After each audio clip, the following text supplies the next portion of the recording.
This is All India Radio. In the weekly program Current Affairs, now we bring you a discussion on cyber security and cyber crime challenges.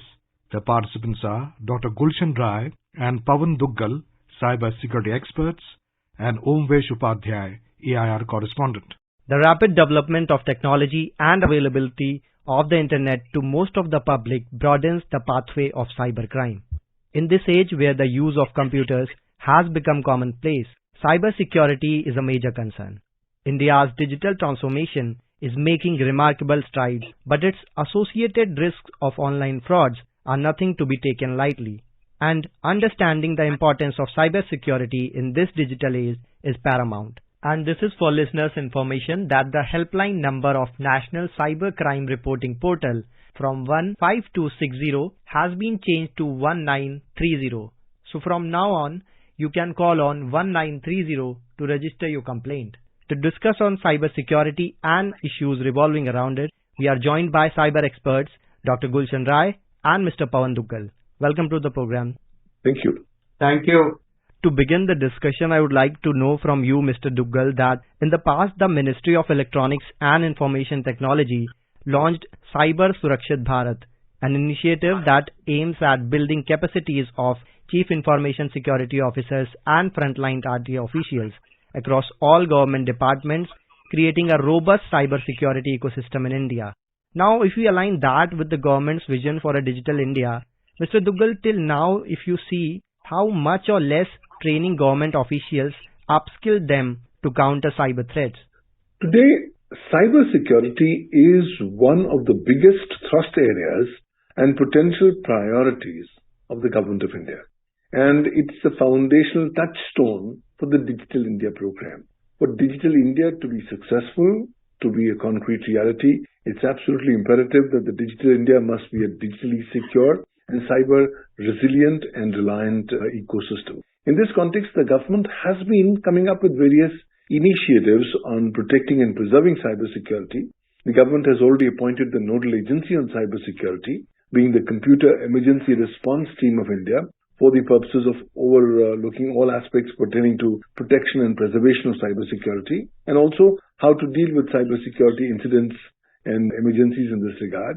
Now, on capacity building, the government is committed towards enhancing capacities on cybersecurity across the various sectors and the various ministries of the government and its departments. But let's quickly realize the fact that India has already become the most populous nation in the world, with 1.4 billion people on the planet in our country. Now, having those 1.4 billion Indians to be cyber protected is a Herculean, gigantic task.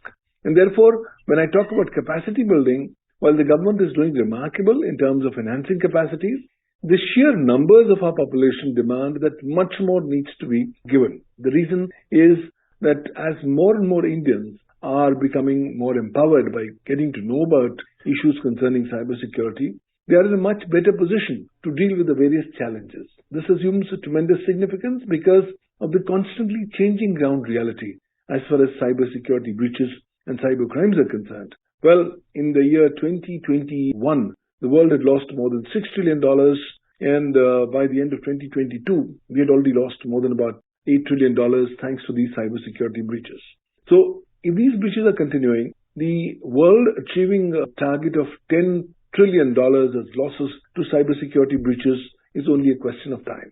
Also, when I recognize the fact that ransomware has hit India big time, I'm not really re-emphasizing what's absolutely evident. Every 11 seconds, a company is becoming a victim of a ransomware attack.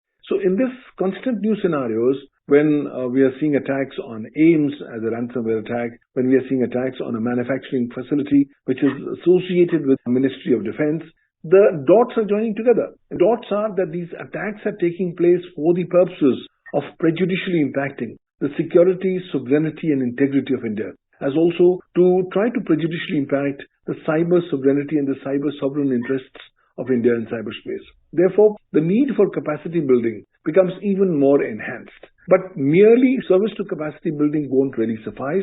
Appropriate budgets will have to be specifically allocated by each ministry, by each department, so that the minimum parameters and quotas for cyber capacity buildings can be more initiated. But apart from that, I think we need to step backwards and look at how cybersecurity now needs to be a universal matter of concern. And therefore, one good thrust area which the government can adopt is trying to introduce cybersecurity and cyber law education as part of the school curriculum from the first standard onwards. Right now, it's the University Grants Commission that's talking about mandatorily giving courses on cybersecurity in the undergraduate and postgraduate levels. But the time has come when Indians have started giving devices to children at the ages of 2 and 3 that we must start teaching them about cybersecurity, cyber hygiene and cyber law in their school so that they can be well empowered. Absolutely. And therefore, capacity building has to be the only mantra. And when we talk that we have to build capacity, we have to also talk about what was the Union Budget 2023's allocation to improve cybersecurity infrastructure, and not only the amount but the dedication that the government has shown in the digital realm. Dr. Gulshan, firstly, I want to know from you what domains will the government specifically give prominence and what benchmarks can we expect to achieve? As has been mentioned by my friend Dr. Pawan Duggal, the cybersecurity is a thrust area of the country, of this government there. And you can see the allocation of budget is commensurate to the fact that the thrust area of the government. That's a specific kind of a budget the government has put it there. But the government policy and the directives are there. Every entity in this country, including government departments, must spend 2 to 3% of their budget into the information technology and the cyber technology. 1% of the IT budget should be spent towards the cyber security enhancement, improving the resiliency and protecting your infrastructure, in protecting your data. That's the general directions of the governments are there. Apart from that, the government has already said in 2 different regulations, different frameworks, that every entity must have a CIO and must have a CSIO, a Security Information Officer and the Information Officer. That's the dictums of the government is there. You can see all the government departments, all the government entities, by and large have appointed CIOs and they have appointed CISOs. Now these government entities is largely for the central government, but every entity, because of the direction of the central government, are to make a provision in their annual budget with respect to IT and security following the same formula. So this 6,000 crore appears to be a one factor, but actually the spending of the budget on the subject of security in that entire country and the expenditure will be much, much larger. Now, typically I give example to look at the bank, State Bank of India. They spend about more than 2,000 crore in the entire information technology. And if you look at their security budget itself, so you can see that there itself that will go from 200 to 500 crores, that kind of a investment these institutions are making there. So large institutions. So every entity has their own budget. So total budget is going to be very, very large. Over a period of time, there is a focus on capacity development. There is a focus on awareness there. The entities have spent during the last couple of years, the percentage of the expenditure on creating the cyber capability, including security, has gone up from 7% to somewhere around 18% on an average there. That percentage is gone. But as Dr. Duggal has said, the numbers are pretty large, very, very large. Not only this, the technology innovations are happening regularly and continuously. People which are trained today, they need to be brought again for the training aspect there. They need to be trained for different software skills. They're different to handle different kind of technologies there. So it's a continuing dynamic process there, and expenditure keeps on increasing it. But it's a good sign. Every organization has realized the importance of the cyber training, cyber capability, and maintaining cyber security. Indeed. If they have a manpower, trained manpower, they can maintain the infrastructure, they can buy good infrastructure, and they can maintain their security. That's one. Enhancing the resiliency of the system, putting the kind of a backup systems to address incident like a ransomware. Those are part and parcel of the entire thrust which the government is making it, and for which the money is being provided. Indeed. And one can also not deny that there is the need of innovative ideas and technological solutions for addressing the cyber security and cybercrime challenges.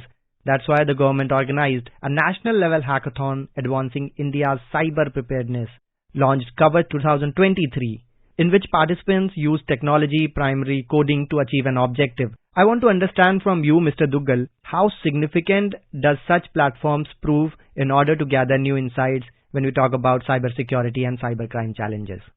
Cybersecurity is a constantly moving target. Consequently, we have to constantly keep on updating our cybersecurity skill sets, our cybersecurity resources and parameters, so that our systems and the data that's resident therein can be reasonably secure from unauthorized access or unknown cyber actors. So in this context, the holding of hackathons becomes a very, very crucial step. Unfortunately, in the Indian context, I find that the mindset on cybersecurity is missing.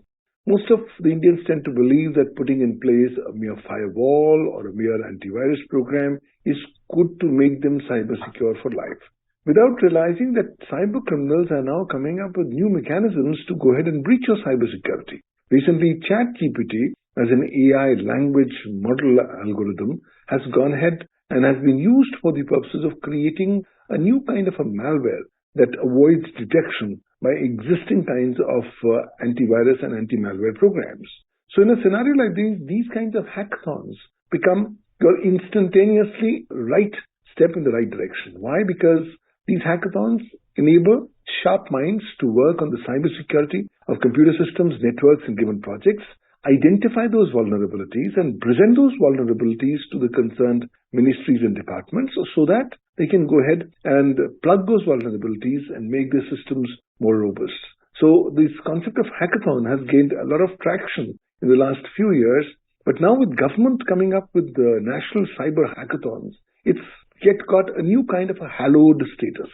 And therefore, I think these kinds of hackathons tend to bring in far more fresh blood, fresh perspectives, because people within the system are in any case working in the government to protect cybersecurity. But once fresh pair of eyes with more ingenious minds come up and start identifying the vulnerabilities in the system through these hackathon competitions, then ultimately these are mere steps towards strengthening the government ecosystem, apart from strengthening the cybersecurity of computer resources and data that's resident therein. The government needs to be lauded and congratulated for its thought leadership, for its vision, and for its futuristic perspectives in launching these hackathons, because the ultimate output from these hackathons are going to build in the cybersecurity strategies and programs of the government in ensuring that the governmental properties, the governmental computer systems, resources, and servers are adequately protected from unauthorized access by plugging in the very vulnerabilities.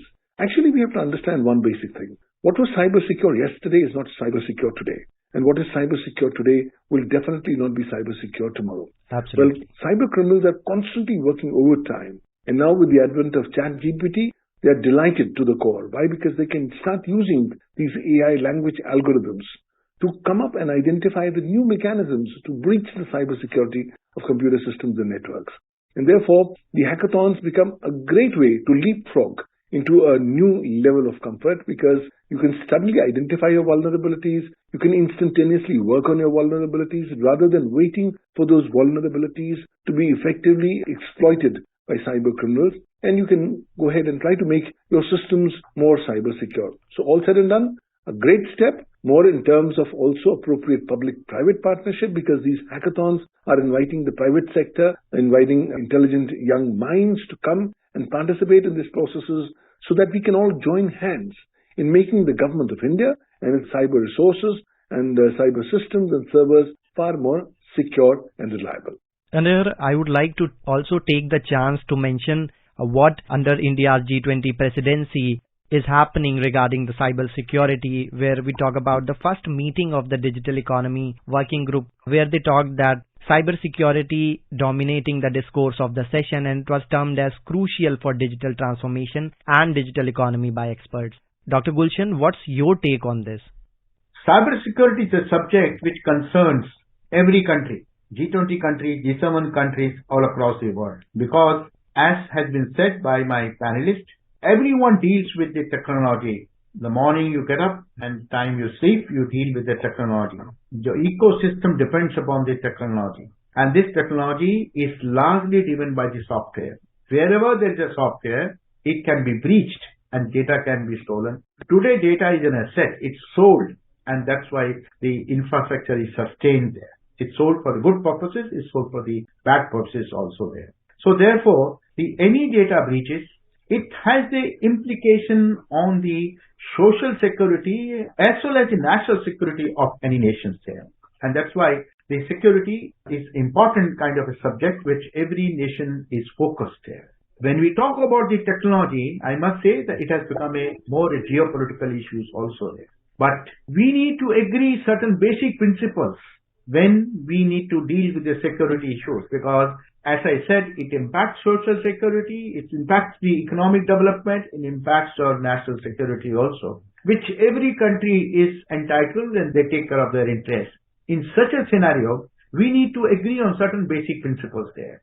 And those basic principles, that is what India is working with the G20 countries to improve the technology infrastructure, basically putting on your fintech, because it touches every citizen there. The whole principle is that let us talk about security, which touches every kind of a citizen, which touches the basic core ecosystem infrastructure of a nation. So that is where every nation is concerned, and they all will come around. Rest of the issues, policy, regulation issue, it is there kind of a different politics comes up, geopolitical issues comes up there. So India focuses on a basic core issues like a fintech, how to make the financial system consumer friendly. To look at a UPI kind of a system, and anyone can send any kind of a money through UPI in a matter of few seconds there. Absolutely. Gulshanji, here I would like to mention about the transaction on UPI have crossed $1 trillion in financial year 2022. So as digital payment empower us, it also threats. I want to understand from you, if you could share with our listeners, that what measures should a user take to safeguard themselves from online frauds? India is focusing to bring a consensus on core issues which concern the consumer interest. And the point you have raised is something which is connected with the consumer interest. How do I save the consumer, make awareness that they don't get into the kind of a financial frauds or the ATM frauds or the links frauds there, or UPI fraud, whatever name you give it. The first is very, very vigilant. They must understand the banks never ask your passwords, or they never ask your PIN through the SMS or through WhatsApp kind of a system there. So once this kind of an understanding consumer must have, that if anyone is asking such details, it's basically a fraud, and it's basically leading to a fraud there. So never give your password PIN to anyone, even if someone sends a message there. That's one. Never give your passwords also, whether it's a email or your any kind of a system. Today you have a two-factor authentication process, sometimes is going to be three-factor authentication process. Never part those authentication processes to anyone. Number third, whenever you go for a kind of a withdrawal of ATMs or do the transactions there, you must be careful cancelling the transaction, pressing the cancel button before putting your ATM card, and also after taking out the ATM card, you must put a cancel button also over there.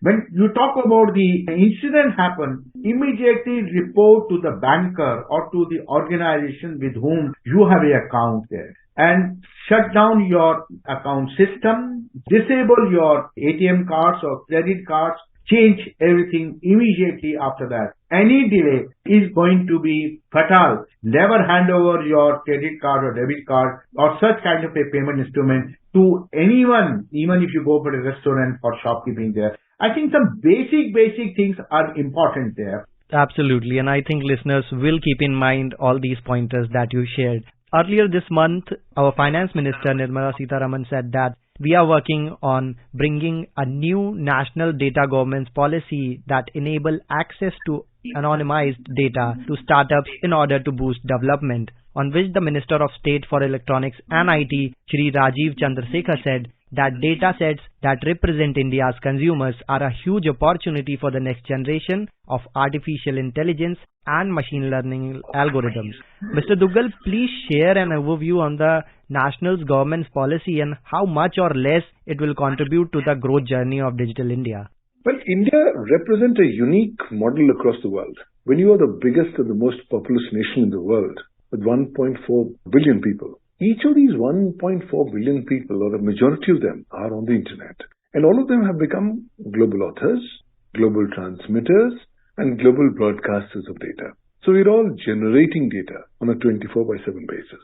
Also, the government is the biggest collector of data in terms of collection of data from citizens for the purposes of providing electronic governance and other related services. So we are now sitting on a mountain of data. Now this data, once it's anonymized, can definitely provide immense number of new opportunities, not just from the perspective of fueling more artificial intelligence growth, but also for providing new opportunities for the startup ecosystem in the country at large. The government has woken up to the need of sharing this kind of anonymized data with various stakeholders so that the data economy in India can be given a big thrust moving forward. And that's why this new announcement that's been made in the union budget is basically a step in the right direction. Because ultimately, if you have these huge, humongous volumes of big data sets, and if they're duly anonymized, thereby protecting the privacy of Indian citizens, then this data presents new kind of opportunities for all digital stakeholders to utilize this to train their own artificial intelligence language models or other related algorithms for the purposes of creating further world-class services, platforms, and initiatives for ultimately strengthening the digital India movement. Now, once this data, which is duly anonymized, tends to start getting shared by different stakeholders, then you quickly start realizing that you have presented the right kind of raw material for propelling the further growth of the Indian digital economy. Because in this data economy, data is the new oil. And we are, as a nation as a whole, generating huge volumes of data. This data can be of tremendous significance. So this new budget and the announcement that's made therein actually is once again representative of the futuristic mindset of the government. The government wants to create the right kind of mileposts, the right kind of enabling legal frameworks, as also policy environments, so that the digital India potential can be maximized to the maximum extent possible. So all these are initiatives which are ultimately going to transform India from being just the most populous nation in the world to being the digital India nation, where every Indian is connected to the digital ecosystem and where electronic governance services are being offered on the knock of a door, on the click of a mouse, to every citizen, depending on which side of the country he's sitting in, or depending on which is the area of location of access. Ultimately, these are all steps to empower the Indian citizens and to once again reiterate the thought leadership of India in the direction of digitization. I'm pretty sure that this kind of models that the current government is now stipulating will start becoming benchmarking standards for the international community as a whole, and more countries are going to take these examples of the Indian approaches adopted by the Indian government for the purposes of replicating the same in their respective national jurisdictions for digitizing their own respective national economies and societies. And on the same, I would like to have Dr. Gulshan view. In that series of announcements, Center also announced that DigiLocker will be widely used to safeguard all documents digitally. Now, Gulshanji, could you please share that how capable our current cybersecurity infrastructure is to hold such crucial and large data? See, the cybersecurity infrastructure is a continuing kind of a work which need to be done depending upon the circumstances there. At any point of a time, we'll be operating legacy kind technology as well as we'll be adding emerging technologies things also, as we have been doing now. AI, ML, all kind of things are now being added there. So security, we need to be on the toes and keep on upgrading our infrastructure.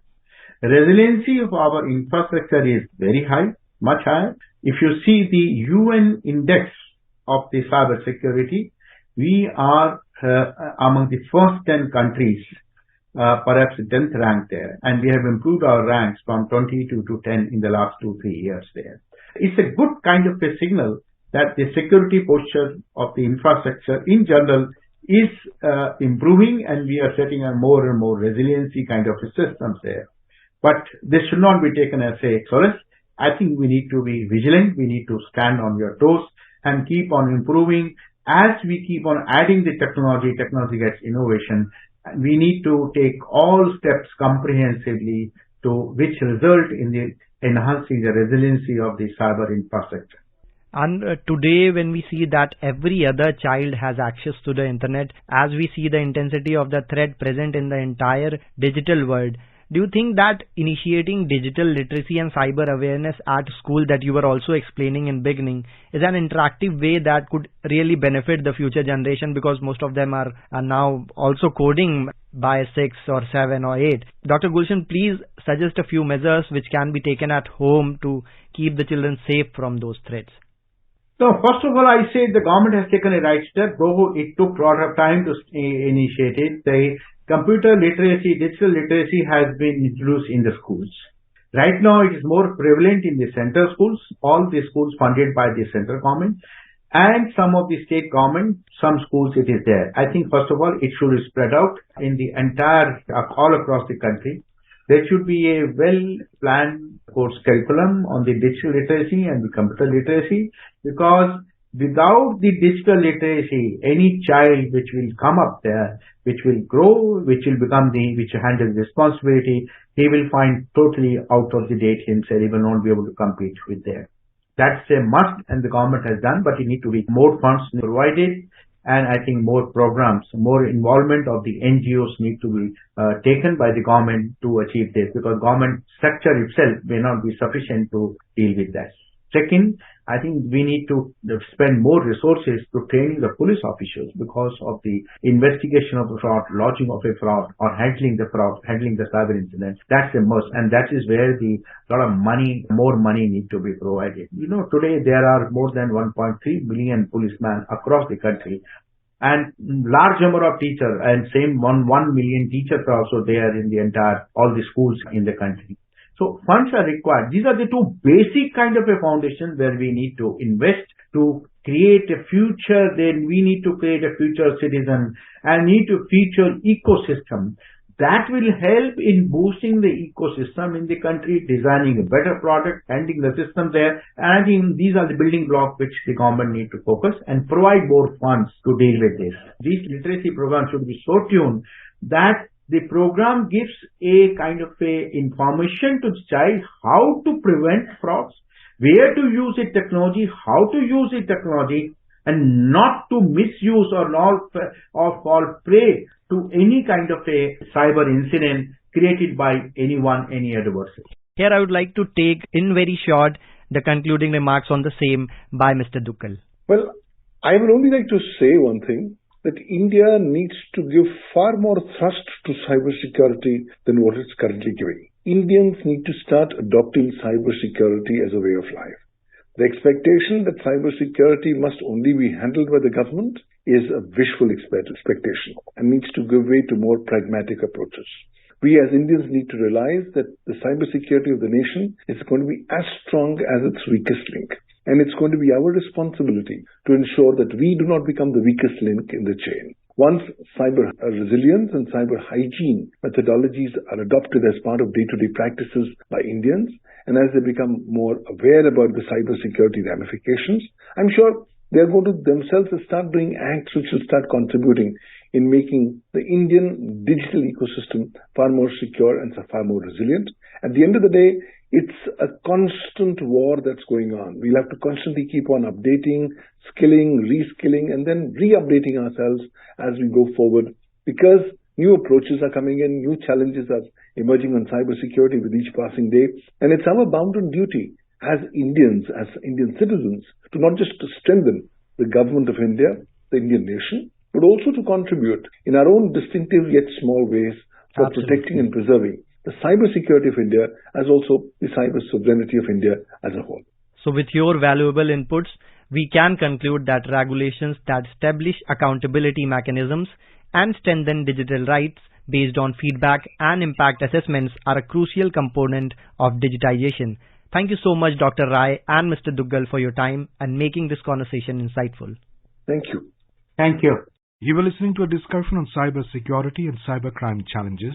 The participants were Dr. Gulshan Rai and Pawan Duggal, cyber security experts, and Omvesh Upadhyay, AIR correspondent.